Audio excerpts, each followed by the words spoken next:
En este video vamos a hablar sobre una de las funciones de costo más utilizadas para problemas de clasificación, que es cross entropy o entropía cruzada, si lo traducimos literalmente al español.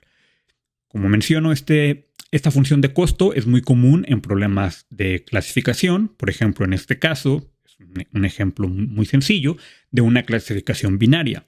De un lado tenemos estos puntos azules, que sería nuestra clase 0, y de este lado tenemos los triángulos naranjas, que sería nuestra clase 1.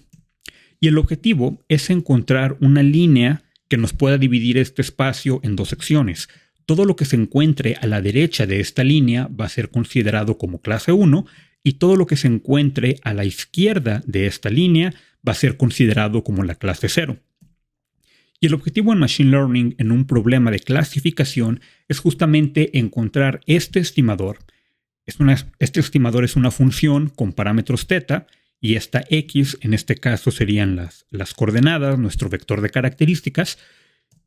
Y en el caso de la clasificación binaria, el estimador nos va a arrojar cuál es la probabilidad de que la clase sea 1, dado las coordenadas de un punto.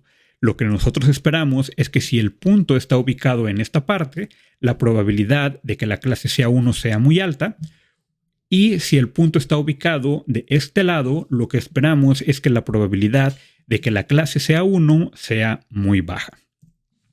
Y la función de costo más utilizada para este caso es el cross entropy, que nosotros lo vemos regularmente escrito de la siguiente manera. Es el negativo de la suma de i igual a 1 hasta n, donde esta i representa el número de ejemplos que tenemos en nuestro set de entrenamiento. En este caso, n sería el número total de puntos que tenemos para entrenar.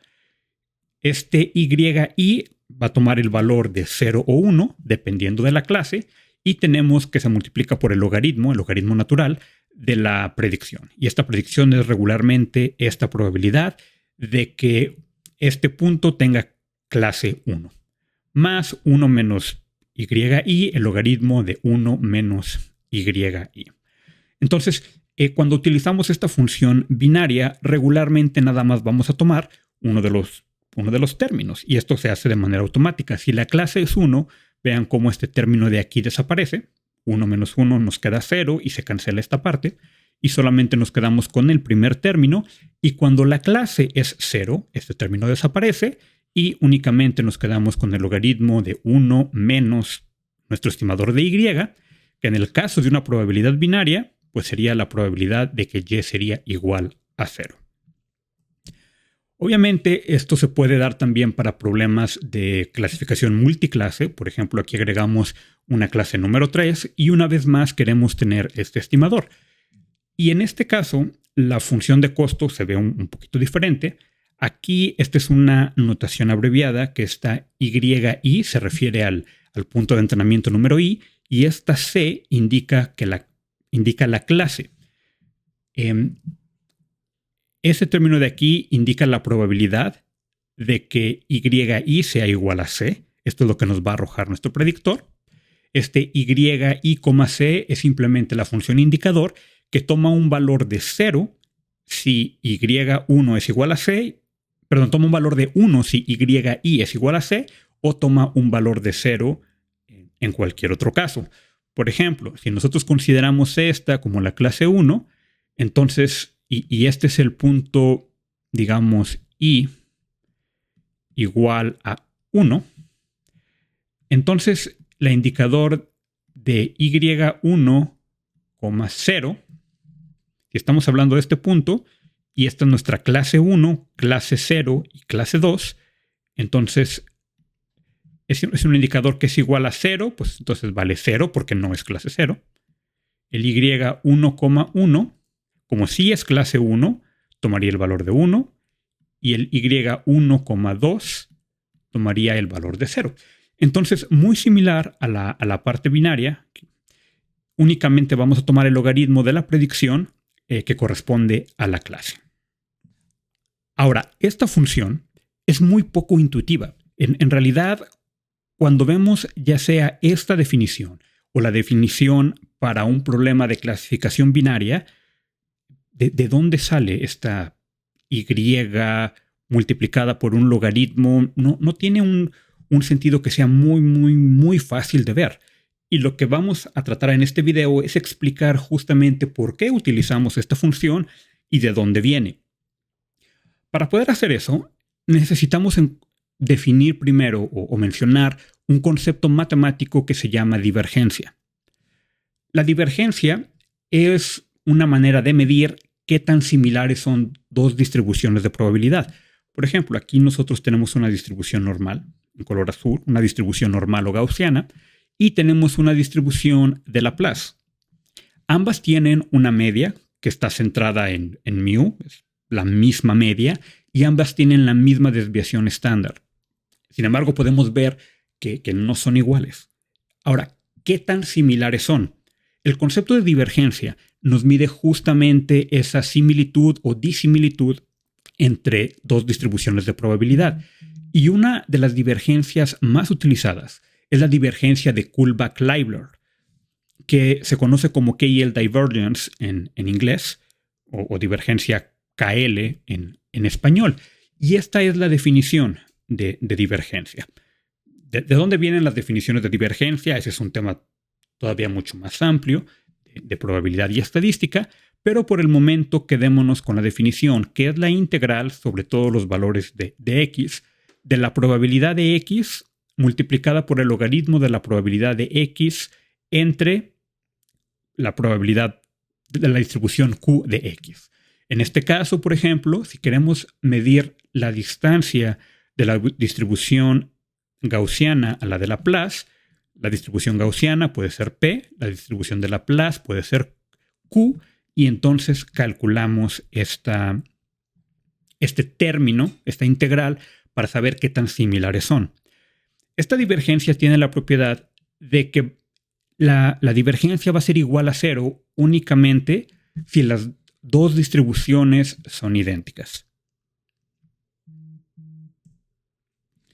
Ahora, esto es para una distribución con variables continuas, y para una distribución con variables discretas es el análogo. Únicamente en vez de tener la integral, pues vamos a tener la sumatoria sobre todos los valores de x. Pero lo importante de esta definición es la idea. La idea de que lo que vamos a medir es la distancia entre dos distribuciones de probabilidad. Entonces vamos viendo un ejemplo sencillo. Vamos viendo la distribución de estatura entre hombres y mujeres. Vamos a revisar que ambas tienen una distribución normal. Están obviamente centradas en lugares distintos, en promedio. Los hombres van a tener una estatura media mayor que la estatura de las mujeres. Y por ejemplo, vamos a tomar el caso de 180 centímetros. Entonces podemos calcular cuál es la probabilidad de que la clase sea de hombre, dado que la altura es 180, y en este caso esta probabilidad es de 0.75, pero obviamente también hay mujeres que van a medir 1,80. Entonces la probabilidad de que sea mujer, dado que la estatura es 180, va a ser del 25%. Y digamos que esta es la realidad de las cosas. Ahora, nosotros tenemos un estimador. Y digamos que este estimador nos arroja que si la estatura son 180, el estimador calcula que la probabilidad de que sea hombre es de un 55% y de que sea mujer es de un 45%. ¿Qué tan bueno es este estimador? Bueno, podemos utilizar el concepto de divergencia para ver qué tan diferente es el estimador de lo que nosotros consideramos la realidad. Y entonces utilizaríamos la versión discreta, que es la suma sobre todos los posibles valores de las clases de la probabilidad de y dado x. Esta es nuestros valores reales. Y este q de teta es justamente el valor que vamos a obtener de nuestro estimador.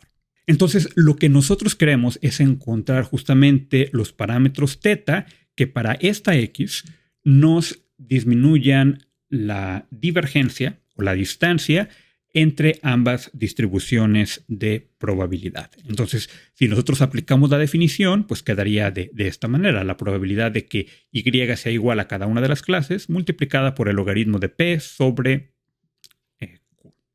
Y esto viene simplemente de la definición de divergencia. Ahora, nosotros podemos calcular esto dada una X, pero en realidad no nos interesa calcular esta divergencia únicamente para la estatura de 180 o para una X en específico. Lo que nosotros queremos es calcular cuál es el parámetro θ que nos disminuye la divergencia en promedio o en la suma para todos los posibles valores de X que existen en nuestro set de entrenamiento.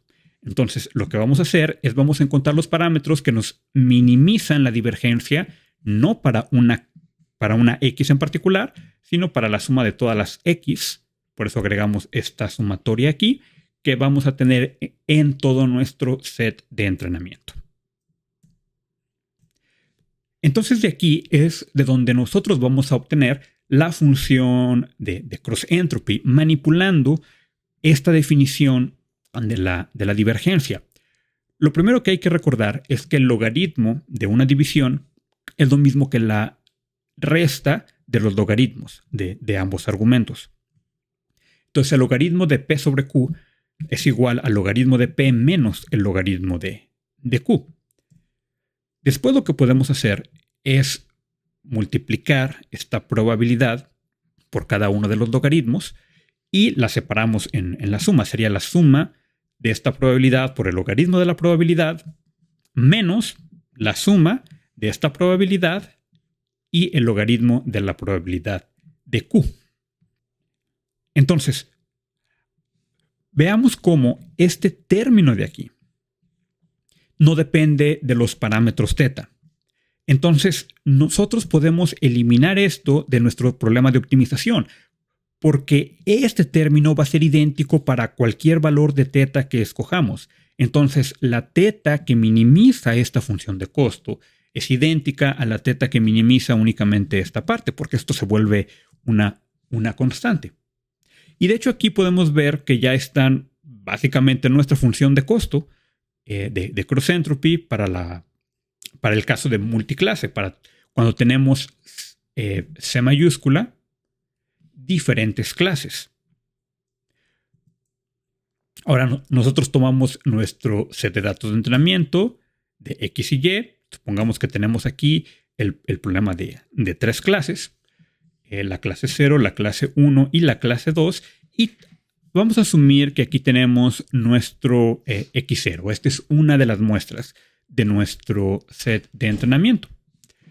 Entonces, como por definición, nosotros decimos que es de clase 1, ¿cuál es la probabilidad de que X0 tenga una clase 0?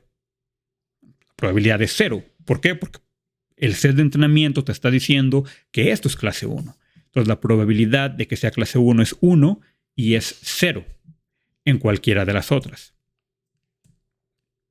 Entonces, esta probabilidad de aquí, nosotros la podemos sustituir por la función indicador. Y ahí tenemos cuál es el cross entropy para multiclases, cuando tenemos más de dos clases diferentes. Ahora, ¿qué pasa cuando esto es binario?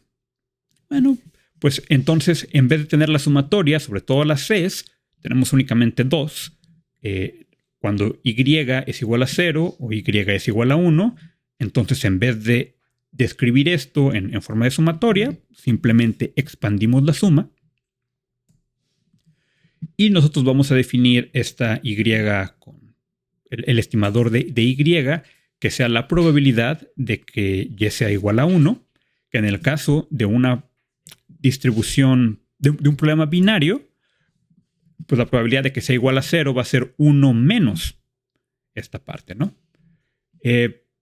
Entonces simplemente nos queda de esta manera, que es la definición del cross entropy binario. Entonces, como conclusión, lo único que estamos haciendo nosotros con cross entropy es tratando de minimizar la divergencia entre dos distribuciones de probabilidad.